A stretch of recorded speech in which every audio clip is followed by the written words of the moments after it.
नाजरीन, welcome to the show. मैं हूं आपका मेज़बान अदील मलिक। इस प्रोग्राम में जिसका नाम है लीगल आर पेश किया जाता है आपकी खिदमत में हर पीर की शब 8 से 9 बजे तक मलिक लॉ चैम्बर सोलिसिटर्स के ताउन से मलिक लॉ टीवी पे। नाजरीन, इस प्रोग्राम के 2 सेगमेंट होते हैं। प्रोग्राम के पहले हिस्से में मैं देता हूँ आपको इमिग्रेशन लॉ के मतलब अपडेट्स, और प्रोग्राम के दूसरे हिस्से में हम देते हैं आपको आपके सवालात के जवाब। अगर आपके पास भी कोई सवाल है इमिग्रेशन लॉ के मतलब, कोई पेचीदगी है, कन्फ्यूजन है, तो आप भी हमें लिख सकते हैं। हमारा ईमेल एड्रेस है info@maliklaw.tv और हम पूरी कोशिश करेंगे कि आपके सवालात आने वाले प्रोग्राम्स में शामिल करें। नाज़रीन, इसी के साथ बढ़ते हैं प्रोग्राम के पहले हिस्से की जानब और आगाज़ करते हैं इमिग्रेशन अपडेट्स का। नाज़रीन, जैसा वो लोग जो इमिग्रेशन में इंटरेस्ट रखते हैं उन्हें इस बात का अच्छी तरह अंदाज़ा होगा कि इमिग्रेशन की दुनिया में बहुत सी चेंजेस हो रही हैं गुज़श्ता कुछ अरसे से। अगर गुज़श्ता कुछ सालों में हम नज़र डालें, जब से जो करंट गवर्नमेंट है कंजर्वेटिव, इन्होंने जब कोलिजन इनिशली गवर्नमेंट बनाई थी 2010 में, और उसके बाद जब से ये फुल गवर्नमेंट में 2015 से पिछले साल से, तो काफ़ी इन्होंने चेंजेस किए इमिग्रेशन कवानीन में, और जो कवानीन है वो सख्त से सख्त किए जा रहे हैं। जिस तरह 2014 का इमिग्रेशन बिल जो आया था उसमें काफ़ी चेंजेस की इमिग्रेशन कवानीन में। इमिग्रेशन राइट ऑफ अपील आप समझे तकरीबन जो है अबॉलिश कर दिया गया है। इसी तरह नाजरीन एक और बिल जो है वो भी ज़ेर बहस है, इमिग्रेशन बिल 2015, और नाजरीन उससे मज़ीद सख्ती की जाएगी इमिग्रेशन कवानीन के अंदर, इमिग्रेशन प्रोसीजर के अंदर। नाज़रीन, जो एक बहुत बड़ी चेंज है और जिससे काफ़ी असर पड़ रहा है एप्लीकेंट्स जो यूके के अंदर है, वो राइट ऑफ अपील। अब नाज़रीन, एट प्रेजेंट बिल्कुल होम ऑफिस वाले अगर किसी की एप्लीकेशन रिफ्यूज़ करें ह्यूमन राइट की, उसे राइट ऑफ अपील तो दे रहे हैं, बट ज़्यादातर केसेस में जो राइट ऑफ अपील होता है वो out of country right of appeal होता है। इसका ये मतलब है एप्लीकेंट को यूके छोड़ के पहले जाना है और फिर अपील करनी है एक दफ़ा वो यूके छोड़ के जाता है। बाकी जहाँ तक पॉइंट बेस्ड सिस्टम एप्लीकेशन का ताल्लुक है, जैसा कोई टीयर 1 के लिए अप्लाई करता है, टीयर 2 के अंदर अप्लाई करता है, या टीयर 4 के अंदर अप्लाई करता है, और उसी अगर इमिग्रेशन एप्लीकेशन होम ऑफिस वाले रिफ्यूज़ करते हैं तो उसके अगेंस्ट राइट ऑफ अपील नहीं है। The only way to challenge such a decision वो ये है कि एडमिन रिव्यू के लिए एप्लीकेंट अप्लाई करे। नाज़रीन, जो एडमिन रिव्यू है अगेन उसमें होम ऑफिस ही वाले दोबारा अपना रिव्यू करते हैं डिसीजन के बाद कोई उन्होंने एरर किया था या नहीं किया था। जो नाज़रीन एडमिन रिव्यू है या पॉइंट बेस्ड सिस्टम की अपील्स है, उस पर आप फ्रेश एविडेंस नहीं सबमिट कर सकते। जो एविडेंस आपने सबमिट किया था डेट ऑफ डिसीजन से पहले पहले वो मैटर करता है। और अगर आपकी जो डेट ऑफ एप्लीकेशन है उस पर अगर आपने कोई एविडेंस नहीं सबमिट किया, कुछ सर्कमस्टांसेस में आप फर्दर एविडेंस सबमिट कर सकते हैं, बट जो सर्कमस्टांसेस है वो क्वाइट लिमिटेड है। और जो लिमिटेशन है वो ये है कि अगर आप वो एविडेंस सबमिट कर सकते हैं अगर पहले एविडेंस जो है अवेलेबल था लेकिन प्रोवाइड नहीं किया गया। इसी तरह नाजरीन जो इंटरक्लेंट्स की आजकल एप्लीकेशन है, जिसका कोई यहाँ पे स्पाउस वीज़े पे आना चाहता है, उसकी काफ़ी समझे टफ रिक्वायरमेंट्स हैं। नंबर 1 तो फाइनेंशियल थ्रेशोल्ड की रिक्वायरमेंट है। अगर कोई शादी करता है ब्रिटिश सिटीजन से या जिसके पास इंडेफिनिट लीव टू रिमेन है, उसे एक फाइनेंशियल थ्रेशोल्ड का हर्डर है वो फुलफिल करना पड़ेगा, जो 18,600 पाउंड है।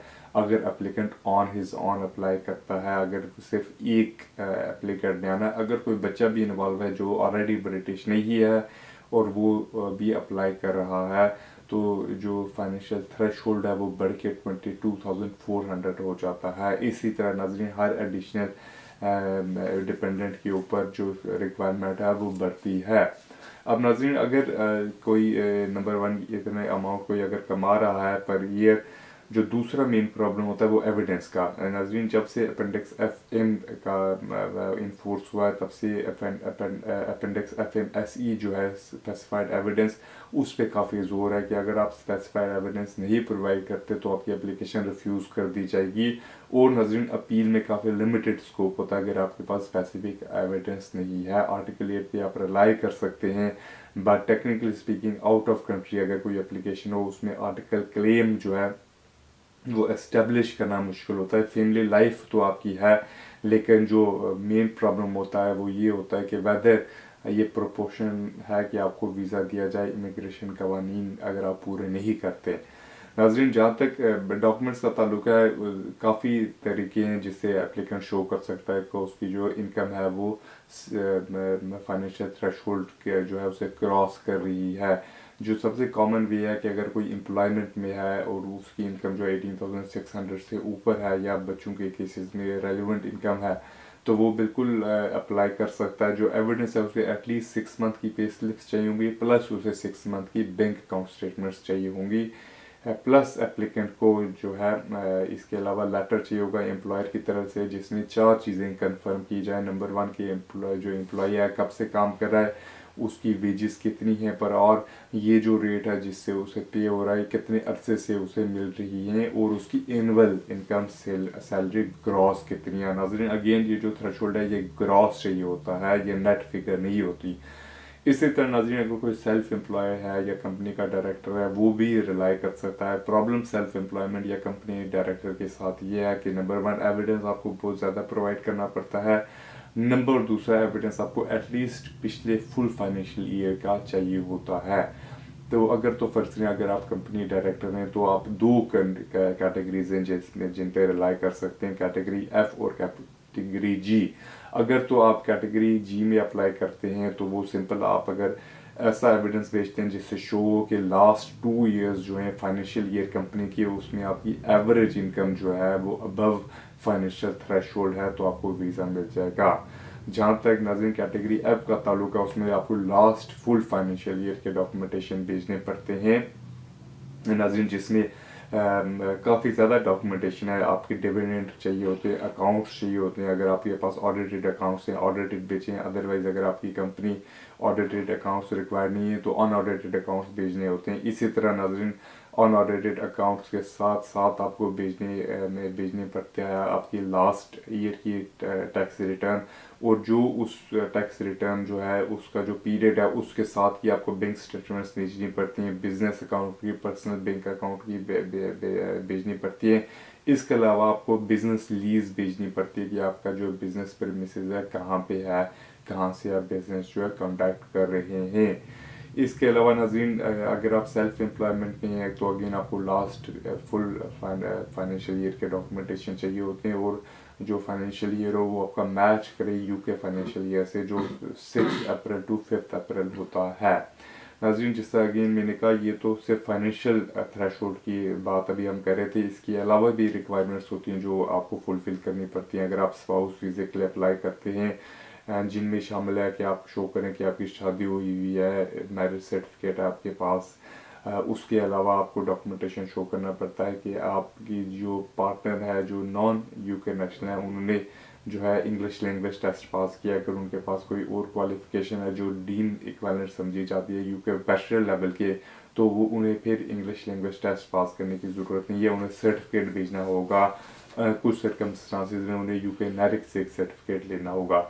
इसके अलावा जो मज़ीद आपको डॉक्यूमेंटेशन भेजने होते हैं इस टाइप की एप्लीकेशन के साथ, वो होता है टीबी स्क्रीनिंग टेस्ट होता है कि एप्लीकेंट ने IUN के रेगुलेटेड जो क्लिनिक है वहाँ से एक स्क्रीनिंग टेस्ट सर्टिफिकेट लिया है, वो आपको भेजना होता है। इसके अलावा आपको शो करना पड़ता है कि जी आपके राब्ते कनेक्शन है आपकी दोनों में, तो अगर आपका जो कॉन्टैक्ट का एविडेंस है जिससे शो कि आप दोनों एक दूसरे से कीप इन टच हैं, कोई मनी ट्रांसफ़र रिसीट्स हैं, टेलीफोन बिल्स हैं, लॉग है, व्हाट्सएप है, फ़ोटोग्राफ्स हैं, ट्रैवल टिकट्स हैं, होटल की बुकिंग सर्टिफिकेट हैं, इस टाइप का हर एविडेंस आपको हेल्पफुल होगा। इसके अलावा आपको एप्लीकेशन फॉर्म फिल करना पड़ता है, ओरिजिनल पासपोर्ट भेजने पड़ते हैं यूके से। मेनली आपको जो स्पॉन्सर के डॉक्यूमेंटेशन है, एम्प्लॉयमेंट के डॉक्यूमेंटेशन जाते हैं, बैंक स्टेटमेंट जाती हैं और अकोमोडेशन के डॉक्यूमेंटेशन जाते हैं। अगर तो आपके पास प्रॉपर्टी आप ऑन करते हैं तो हमेशा एडवाइजेबल होता है कि आप एक इंस्पेक्टर से रिपोर्ट लें जिससे शो हो कि जी आपकी जो प्रॉपर्टी है उसमें इनफ अकोमोडेशन है। सर्वेयर ये मेंशन करे और सर्वेयर के लिए लाजमी है कि वो आपकी प्रॉपर्टी जो है उसे इंस्पेक्ट करे। इसी तरह अगर आप टेनेंसी एग्रीमेंट है तो आपको टेनेंसी एग्रीमेंट भेजना पड़ता है, एविडेंस भेजना पड़ता है कि अकोमोडेशन इनफ है। नाज़रीन, इसी के साथ टाइम होता है एक छोटी सी ब्रेक का, मिलते हैं ब्रेक के उस पार, कहीं मत जाइएगा, देखते रहें मलिक लॉ TV।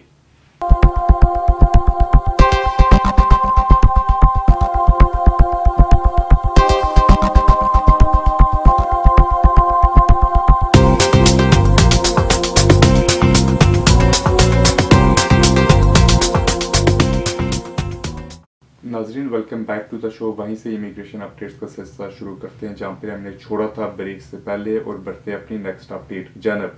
नाज़रीन, ये जो अपडेट आई है इमिग्रेशन एप्लीकेशंस के हवाले से, जिस तरह ब्रेक से पहले मैंने आपको बताया कि अगर आप एप्लीकेशन करते हैं इंट्री क्लियरेंस की एज अ स्पाउस तो आपको काफ़ी डॉक्यूमेंटेशन भेजने होते हैं। नाज़रीन, सेम कंडीशन अप्लाई होती है यूके के अंदर।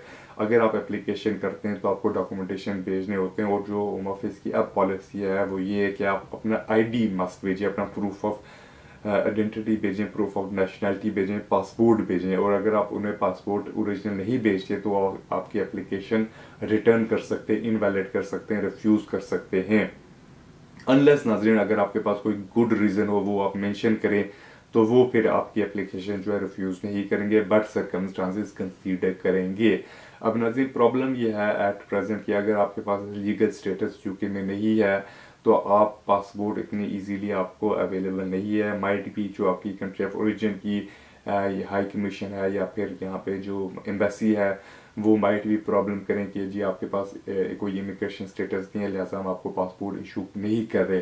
तो उस सर्कमस्टांसेस में आपको चाहिए कि नंबर वन, उनसे कोई चीज़ राइटिंग मिले। अगर राइटिंग में नहीं है तो उनके रूल्स जो हैं वो प्रिंट आउट करें और वो एप्लीकेशन के साथ भेजें एज एविडेंस के जी एविडेंस जो आपकी एप्लीकेशन सबमिट हुई थी उसके साथ आपने एविडेंस भेजा था कि एक रीजनेबल जस्टिफिकेशन है जिसकी बायस आप पासपोर्ट उन्हें प्रोवाइड नहीं कर रहे।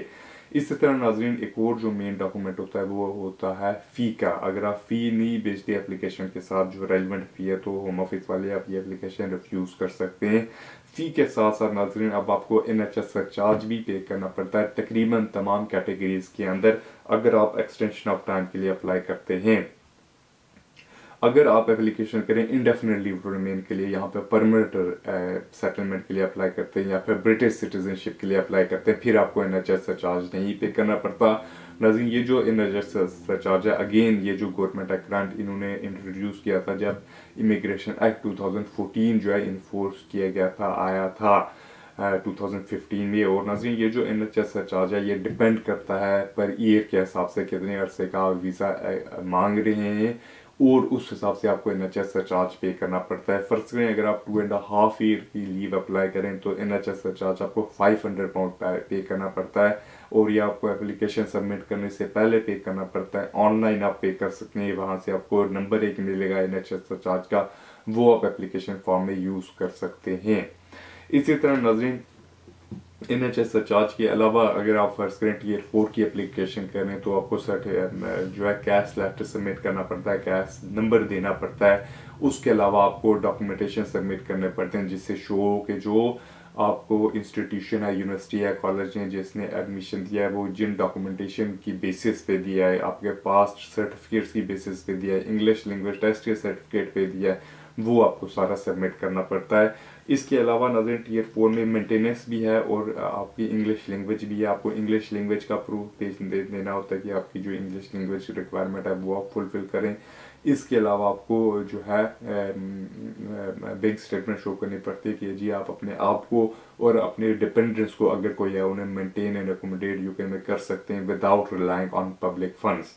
इसी तरह अगर नाज़रीन कोई Tier 1 की एप्लीकेशन करता है, अगर हम कहें Tier 1 एंटरप्रेन्योर की, उससे डॉक्यूमेंटेशन शो करना पड़ता है कि उसके पास रेलिवेंट फंड्स अवेलेबल हैं 50,000 और 200,000, और जो फंड्स हैं वो यूके में इन्वेस्ट करेगा, और जो उसकी फंड्स की क्रेडिबिलिटी है वो उसके मतलब डॉक्यूमेंटेशन देने होते हैं कि सोर्स ऑफ फंडिंग क्या है।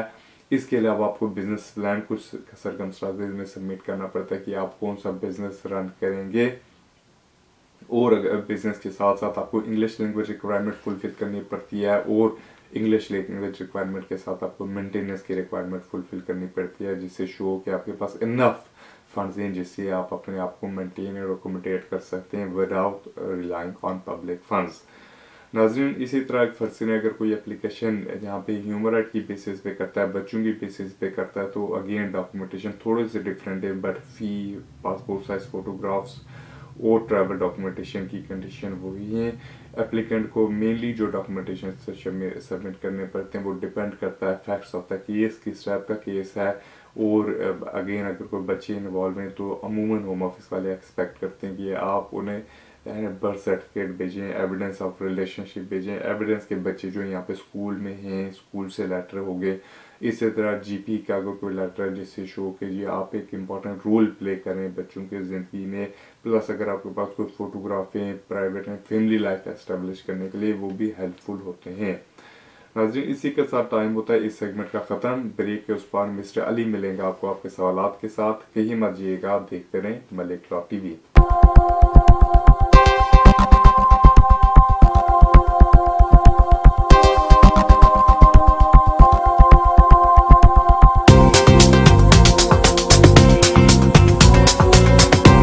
नाजरीन, मैं हूं इम्तियाज़ अली और लंदन से आपको सवाल जवाब के इस प्रोग्राम में खुशामदीद कहता हूं। अदील मलिक ने आपको लीगल अपडेट्स दिए, उम्मीद है कि आपने उनका प्रोग्राम पसंद किया होगा। हस्बे मामूल हम शामिल करेंगे आपके ज़्यादा से ज़्यादा सवालात को।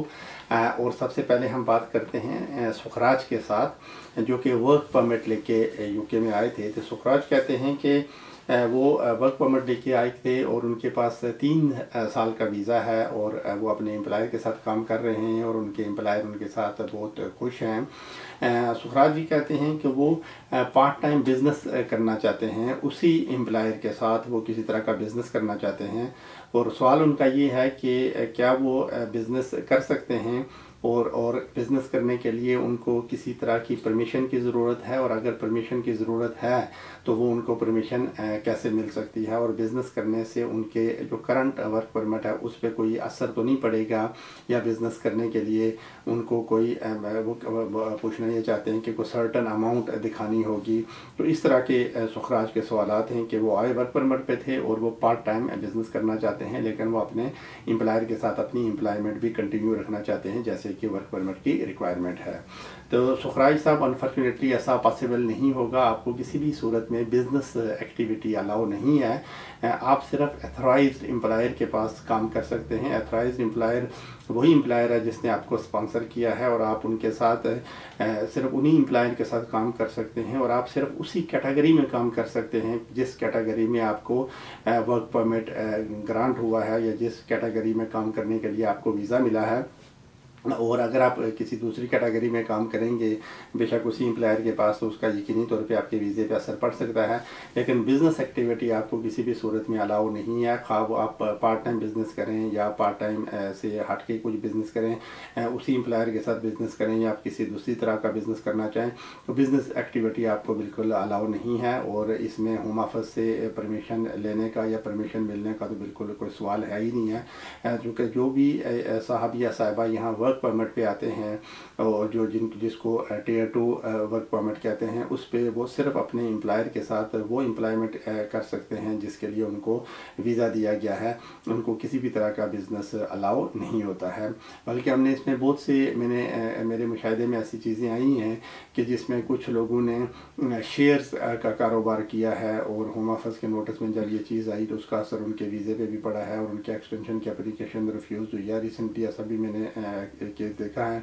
और होम ऑफिस ये कहता है कि चूँकि अगर आप शेयर ख़रीदते हैं या शेयर बेचते हैं तो वो बिज़नेस एक ही कैटेगरी में आता है और वर्क परमिट होल्डर को बिज़नेस अलाउ नहीं है। तो ऐसी सूरत में ये बिल्कुल क्लियर है कि अगर आप वर्क परमिट लेके आए हैं तो आपको बिज़नेस एक्टिविटी में इन्वॉल्व होने की बिल्कुल परमिशन नहीं है। आप बिल्कुल अपने एम्प्लॉयमेंट पे ही तवज्जो दें और उस पर अगर आप वही एम्प्लॉयमेंट उसकी अगर सारी कंडीशंस पूरी करेंगे, सारी शराइत पूरी करेंगे, तो वो आपका वीज़ा एक्सटेंड भी हो सकता है और 5 साल के बाद आपको इंडेफिनेट लीव मिल जाएगी। हाँ, इंडेफिनेट लीव मिलने के बाद जब आपकी रिस्ट्रिक्शन ख़त्म हो जाती हैं तो फिर आप जो जी चाहे करें, आप बिज़नेस भी कर सकते हैं और आप एम्प्लॉयमेंट कंटिन्यू भी रख सकते हैं, फिर कोई रिस्ट्रिक्शन नहीं होगी। लेकिन जब तक आपका वर्क परमिट की कंडीशंस हैं और जब तक आप वर्क परमिट अप्रूव्ड एम्प्लॉई हैं तो आपको बिज़नेस की परमिशन नहीं है। तो इस वजह से आप बिज़नेस नहीं कर सकते, खा वो पार्ट टाइम हो या वो फुल टाइम हो या वो उसी एम्प्लॉयर के साथ हो या किसी डिफरेंट किसी और एम्प्लॉयर के साथ हो, लेकिन आप बिज़नेस नहीं कर सकते हैं। सुखराज के बाद हम बासित से बात करते हैं। बासित विजिट वीज़ा लेकर यूके में आए थे। वो ये कहते हैं कि यहाँ के वो ओवर स्टे हो गए थे, वो वापस नहीं गए और 3-4 साल के बाद फिर उनकी शादी हो गई एक ब्रिटिश सिटीज़न के साथ। तो बासित कहते हैं कि उनका एक बच्चा भी है, लेकिन उन्होंने यहाँ से एप्लीकेशन सबमिट की थी यहाँ अपना स्टे रेगुलराइज करने के लिए। उनकी वाइफ सारी रिक्वायरमेंट पूरी करती हैं, उनकी इनकम भी 18 16,600 पाउंड से ज़्यादा थी, और वो जो इंग्लिश की रिक्वायरमेंट है वो भी पूरी करते थे, लेकिन उनकी एप्लीकेशन रिफ्यूज़ हो गई और उनके पास अपील का राइट भी नहीं होम ऑफिस ने उनको दिया। और होम ऑफिस ने रिफ्यूज़ल लेटर में यह सजेस्ट किया था कि ये इनको अपने कंट्री जाके एंट्री क्लियरेंस के लिए अप्लाई करना चाहिए। तो ये कहते हैं कि उन्होंने होम ऑफिस की सजेशन पे अमल किया और वापस पाकिस्तान चले गए और वहाँ से उन्होंने एंट्री क्लियरेंस के लिए अप्लाई किया। तो वहाँ से अब उनकी एप्लीकेशन इस ग्राउंड पे रिफ्यूज़ हो गई है। उनको कहते हैं कि बाकी तो उनके सारे पॉइंट उनको मिल गए हैं, लेकिन एप्लीकेशन के रिफ्यूज़ल की रीज़न होम ऑफिस ये कहता है कि ये यूके में ओवर स्टेयर थे, यानी इनकी प्रीवियस हिस्ट्री को उन्होंने कंसिडर किया है और इस ग्राउंड पर एप्लीकेशन रिफ्यूज़ कर दी है। तो अब वो खासे परेशान नहीं हो, तो अब वो पूछना यही चाहते हैं कि उनको क्या करना चाहिए। उनके पास अपील का राइट तो है, लेकिन वो कैसा पूछना चाहते हैं कि अपील में सुना है कि बहुत लंबा टाइम लगता है, और उनका क्वेश्चन यही है कि अगर वो कोई नई एप्लीकेशन डालें तो क्या उसमें सक्सेस का चांस है या फिर उनको अपील ही करनी चाहिए। तो बासित साहब, अगर आपकी एप्लीकेशन रिफ्यूज़ हुई है एंट्री क्लियरेंस की, तो यकीनी तौर पे आपको इसके खिलाफ अपील करनी चाहिए। ये बिल्कुल ऐसी सूरत हाल है कि अगर आप सारी रिक्वायरमेंट पूरी करते हैं और आपकी शादी भी जेन्युइन है और आपकी वाइफ इनकम का थ्रेशोल्ड भी पूरा करती हैं और आपका इंटेंशन भी एक साथ रहने का है, आपकी स्पॉन्सर या आपकी वाइफ आपको मेंटेन और अकोमोडेट कर सकती हैं, तो ये तो आप रिक्वायरमेंट सारी पूरी करते हैं और ऐसी सूरत में एंट्री क्लियरेंस मिल जानी चाहिए। लेकिन हमने देखा है कि होम ऑफिस ने एंट्री क्लियरेंस ऑफिसर्स को शायद इस तरह की इंस्ट्रक्शंस दी हुई हैं कि वो एप्लीकेंट्स का प्रीवियस रिकॉर्ड भी देखें, और जो कोई भी ओवर स्टेयर है उसकी एप्लीकेशन हमने देखा है कि आमतौर पर रिफ्यूज़ हो जाती है। तो बहरहाल आपको इस डिसीजन के ख़िलाफ़ अपील करनी चाहिए। अपील में खासा लंबा टाइम लग रहा है अनफॉर्चुनेटली। कभी अगर एंट्री क्लियरेंस की अपील है तो इसमें 1 साल तक का टाइम लग जाता है, लेकिन अगर आप नई एप्लीकेशन सबमिट करना चाहें वो बिल्कुल आपके पास राइट है, आप किसी वक्त भी नई एप्लीकेशन सबमिट कर सकते हैं। लेकिन चूँकि आपके हालात में कोई तब्दीली नहीं है और आपकी लेसर रिफ्यूज़ल की रीज़न भी लेसर मोर वही होगी, तो मुझे लगता नहीं है कि नई एप्लीकेशन डालने की सूरत में आपकी एप्लीकेशन कामयाब होगी या उसमें कोई अल्ट्रेशन होगी। हाँ, ये ज़रूर होता है कि अगर आप अपनी अपील सबमिट करें और उसमें आप ये सारे पॉइंट रेज़ करें और अपील में ग्राउंड में आप अगर सारी बातें लिखें, तो ये बिल्कुल कानून है कि जब आप एंट्री क्लियरेंस के डिसीजन के ख़िलाफ़ अपील करते हैं तो एंट्री क्लियरेंस के मैनेजर उसको रिव्यू करते हैं, जो उनका डिसीजन होता है उसको रिव्यू किया जाता है। तो हो सकता है कि वो जब इस डिसीजन को रिव्यू करें तो वो अपना डिसीजन चेंज कर सकें, ऐसा पॉसिबल हो सकता है। लेकिन नई एप्लीकेशन डालने में मेरे ख्याल में आपको कोई फ़ायदा नहीं होगा, क्योंकि नई या अगर टाइम ऑफ एप्लीकेशन आप कोई एविडेंस प्रोवाइड नहीं कर सकते थे और अब वो आप प्रोवाइड कर सकते हैं, तो ऐसी सूरत में तो हो सकता है कि आप नई एप्लीकेशन सबमिट करें और उसको पॉजिटिवली कंसीडर किया जाए।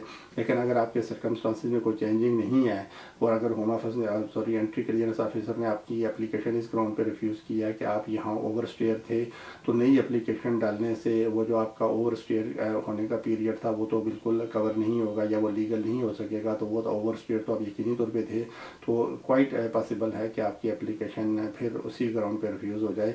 तो आपको यकीनी तौर पे इस डिसीजन के ख़िलाफ़ अपील करनी चाहिए। अपील में आल्दो लंबा टाइम लगता है, लेकिन वो जब एंट्री क्लियरेंस ऑफिसर या एंट्री क्लियरेंस मैनेजर इस अपील को यकीनी तौर पे रिव्यू करेंगे और अगर वो रिव्यू करके सेटिस्फाई हो जाते हैं आपकी अपील से, तो हो सकता है कि वो आपको लीव ग्रांट कर दें या आपको वीज़ा ग्रांट कर दें। बसूरत दीगर आपकी अपील कोर्ट में जाएगी और एक इंडिपेंडेंट ट्राइब्यूनल के जज ही उसके बारे में डिसीजन करेंगे कि आपको एंट्री क्लियरेंस मिलनी चाहिए या कि नहीं मिलनी चाहिए। हाँ, अलबत्ता यहाँ से ये मुझे थोड़ा सा ये डाउट हो रहा है कि जब आपकी शादी आपने ब्रिटिश सिटीज़न से कर ली थी और उसके बारे में तो यकीनी तौर पे कानून बड़ा वाज़ेह है कि अगर आप ओवर स्टेयर हैं और अगर आप शादी के ग्राउंड पे यहाँ रहना चाहें तो यकीनी तौर पे यहाँ से लीव नहीं मिल सकती है, उसके लिए तो आपको एंट्री क्लियरेंस ही चाहिए।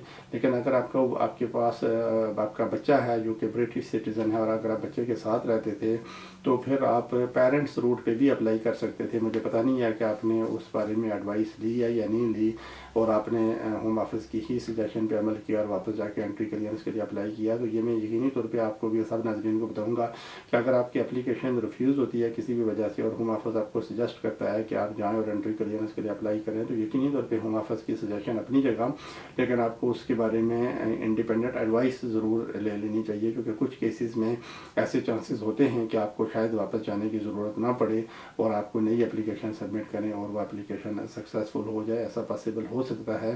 तो बजाय इसके कि होम ऑफिस की तरफ से आपको लेटर मिले और आप उस लेटर पर मनमान अमल करते हुए आप वापस जाएँ और वहाँ एंट्री क्लियरेंस के लिए अप्लाई करें और फिर वहाँ जाके आप स्टक हो जाएँ जैसे कि बासत हो गए हैं, तो बेहतर यही होता है कि आप यहाँ इस बारे में किसी तजर्बाकार सॉलिसिटर या बैरिस्टर से मिलें और उससे वो इस बारे में एडवाइस लें, तो हो सकता है कि वो आपको कोई डिफरेंट ओपिनियन भी दें। तो लेकिन आप चूँकि बासत वहाँ जा चुके हैं और वहाँ जो उन्होंने एंट्री क्लियरेंस के लिए अप्लाई किया है, जो कि उनकी एप्लीकेशन रिफ्यूज़ हो गई है बदकिस्मती से, तो अब उनको इस डिसीजन के ख़िलाफ़ अपील ही करनी चाहिए। तो नाजरीन, अब एक छोटी सी ब्रेक का टाइम हो जाता है। ब्रेक के फ़ौरन बाद हम फिर हाज़िर होंगे आपकी खिदमत में, आप हमारे साथ ही रहिएगा।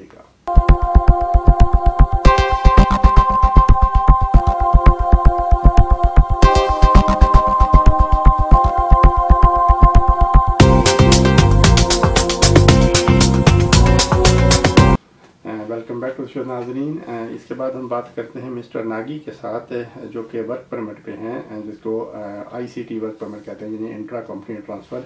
ये काफ़ी सारे लोगों ने इस बारे में हमसे सवाल किए हैं, लेकिन हमने कुछ ईमेल्स सेलेक्ट की हैं जिसमें कोशिश की है कि उनमें सारे नाजरीन के सवाल के जवाब उनको मिल जाएंगी। हम कोशिश करेंगे कि 2-3 ऐसे सवाल शामिल करें, और चूँकि ऐसे बहुत से लोगों ने हमसे क्वेश्चन किए हैं। तो इंट्रा कंपनी ट्रांसफ़र वो वर्क परमिट होता है जिसमें आप किसी कंपनी को रिप्रेजेंट करते हैं यहाँ पे, और आप उस कंपनी के नुमाइंदे के तौर पे यहाँ आते हैं और यूके में आप काम करते हैं, और उसके बाद एक सर्टेन पीरियड के लिए आपको वीज़ा मिलता है और उसके बाद आप वापस चले जाते हैं।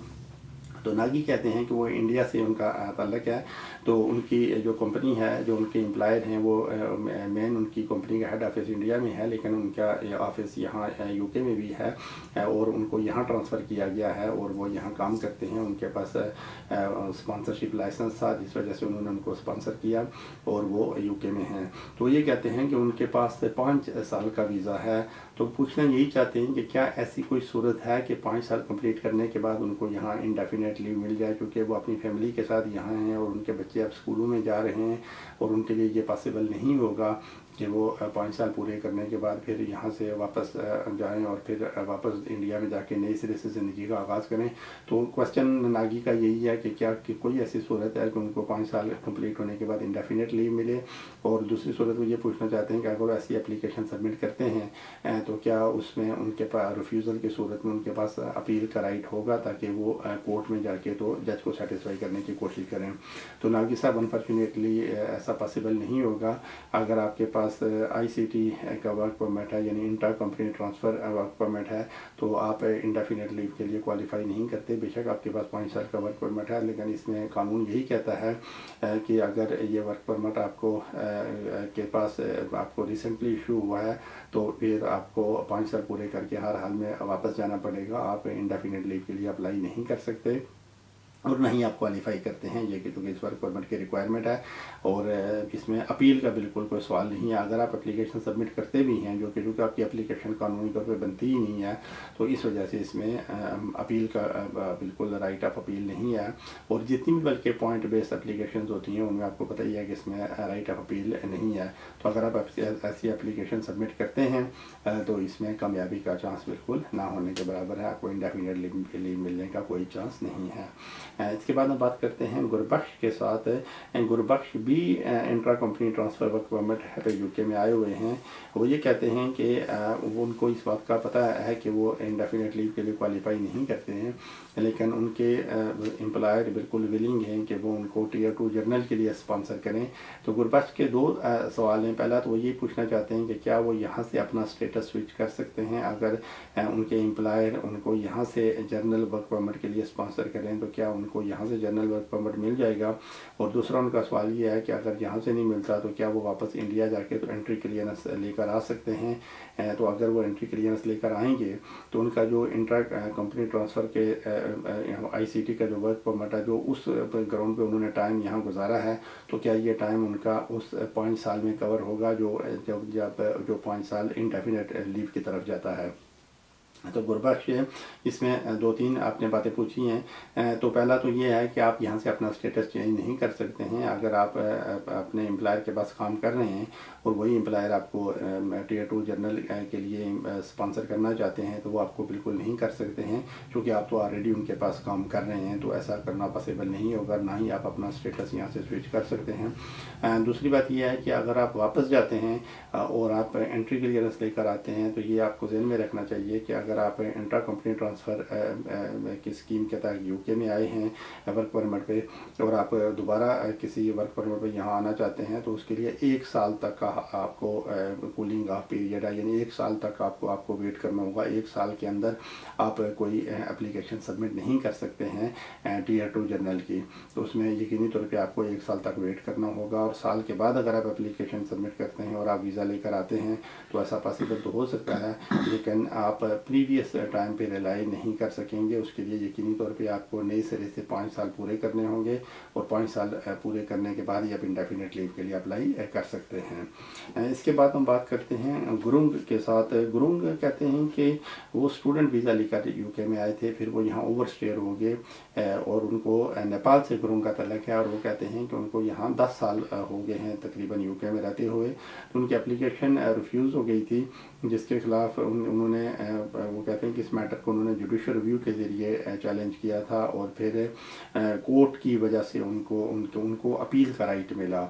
तो वो कहते हैं कि इस वक्त तो उनकी अपील पेंडिंग है और वो उसकी हेयरिंग की डेट का वेट कर रहे हैं। तो गुरुंग ये कहते हैं कि उनको बिल्कुल यहाँ से जॉब की ऑफ़र मिली है और एक एम्प्लॉयर हैं वो बड़े कीन हैं, बड़े उनको बड़े एम्प्लॉयर उनको सपोर्ट करना चाहते हैं और उनको हर हाल में एम्प्लाई करना चाहते हैं। तो उनका सवाल यही है कि अगर वो वर्क परमिट के लिए अप्लाई करें, यानी टियर 2 जनरल वर्क परमिट के लिए अप्लाई करें, तो क्या उनको यहाँ से वो वर्क परमिट मिल जाएगा या उनको वापस नेपाल जाना पड़ेगा। तो गुरुंग ऐसा मुझे लगता नहीं है कि आपको वर्क परमिट मिलेगा, क्योंकि जो वर्क परमिट की रिक्वायरमेंट्स हैं या जो भी पॉइंट बेस्ड एप्लीकेशंस हैं उनकी पहली रिक्वायरमेंट यही होती है कि टाइम ऑफ एप्लीकेशन आपके पास वैलिड वीज़ा होना चाहिए। अब चूँकि आपके पास वैलिड वीज़ा नहीं है, आल्दो आपकी अपील पेंडिंग है, लेकिन ये शायद ह्यूमन राइट्स के ग्राउंड पे आपने आप एप्लीकेशन सबमिट की जो कि रिफ्यूज़ हुई, फिर आपका मैटर अपर ट्रिब्यूनल में गया जुडिशल रिव्यू के ज़रिए और आप शायद वहाँ से होम ऑफिस ने कोई नया डिसीजन किया और आपको राइट ऑफ अपील मिला, ये शायद रिमूवल के ख़िलाफ़ आपके पास अपील का राइट होगा। तो इस सूरत में आपका स्टेटस लीगल नहीं है, आल्दो आप लीगली कवर हैं, आप यूके में रह सकते हैं जब तक आपकी अपील पेंडिंग है, लेकिन क्योंकि ये आपकी वीज़े की एक्सटेंशन नहीं है तो इस टेक्निकली आप बिल्कुल ओवर स्टेयर हैं। तो ऐसी सूरत में आपके लिए ये बिल्कुल पॉसिबल नहीं होगा कि आप पॉइंट बेस्ड एप्लीकेशन सबमिट करें और वो सक्सेसफुल हो जाए।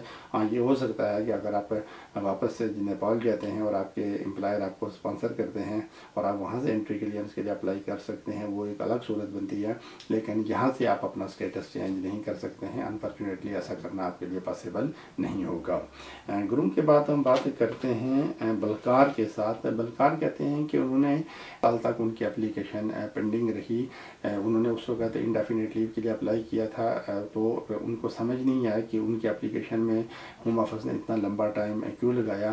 तो कहते हैं कि उन्होंने बहुत ज़्यादा रिमाइंडर्स भी होम ऑफिस को भेजे, उन्होंने अपने एमपी को भी इन्वॉल्व किया, लेकिन उनकी एप्लीकेशन का डिसीजन नहीं हुआ।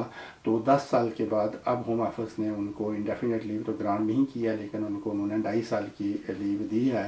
तो ये कहते हैं कि उन्होंने होम ऑफिस के उनके सोलिसिटर ने होम ऑफिस को इस बारे में लिखा था कि इनको इंडेफिनिट लीव मिलना चाहिए, लेकिन उस पर होम ऑफिस ये कहता है कि टाइम ऑफ डिसीजन का जो कानून है वो यही है कि वो इनको 2.5 ईयर्स की लीव दे सकते हैं। तो उनका सवाल यही है कि कोई ऐसी सूरत हो सकती है कि उनको इंडेफिनिट लीव मिल जाए, क्योंकि उनकी एप्लीकेशन 10 साल तक पेंडिंग रही है और ये एप्लीकेशन उन्होंने उस वक्त सबमिट की थी जबकि कानून बिल्कुल वो पुराने कानून थे। ये कानून ऐसा, ये जो 2.5 साल वाली लीव वाला कानून है ये अभी तक इन्फोर्स नहीं हुआ था। तो बल्कि बिल्कुल ऐसा पॉसिबल हो सकता है अगर होम ऑफिस ने 10 साल तक आपकी एप्लीकेशन पेंडिंग रखी है और उसके बाद आपको इंडेफिनिट लीव नहीं दी और आपको 2.5 साल की लीव दी है, और तो ये अब मुझे पता नहीं कि वो जो आपने एप्लीकेशन सबमिट की थी वो आपने किस ग्राउंड पे सबमिट की थी, क्या आप उस वक्त इंडेफिनिट लीव के लिए क्वालिफाई करते थे या नहीं करते थे।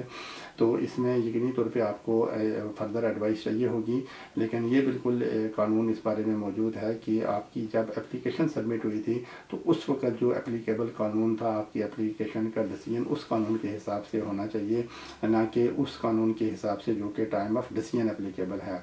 तो जब आपने 10 साल पहले एप्लीकेशन सबमिट की थी, यकीनी तौर पे उस वक्त कानून बिल्कुल डिफरेंट था, कोई पुराने कानून उस वक्त लागू थे।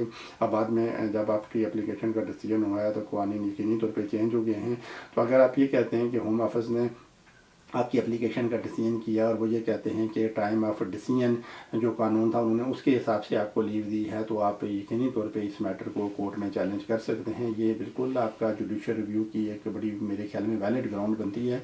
इस बारे में आपको यकीनी तौर पे किसी सॉलिसिटर या बैरिस्टर से प्रॉपर एडवाइस लेनी चाहिए। तो मैं आपको यही मशवरा दूंगा कि आप अपने सारे डॉक्यूमेंट के साथ किसी तजर्बाकार वकील से मिलें और उनके साथ आप इस मामले में डिस्कस करें। तो हो सकता है वो आपको ये मशवरा देने की पोजीशन में हो कि आप इस डिसीजन होम ऑफिस के डिसीजन को आप जुडिशियल रिव्यू के ज़रिए चैलेंज कर सकते हैं।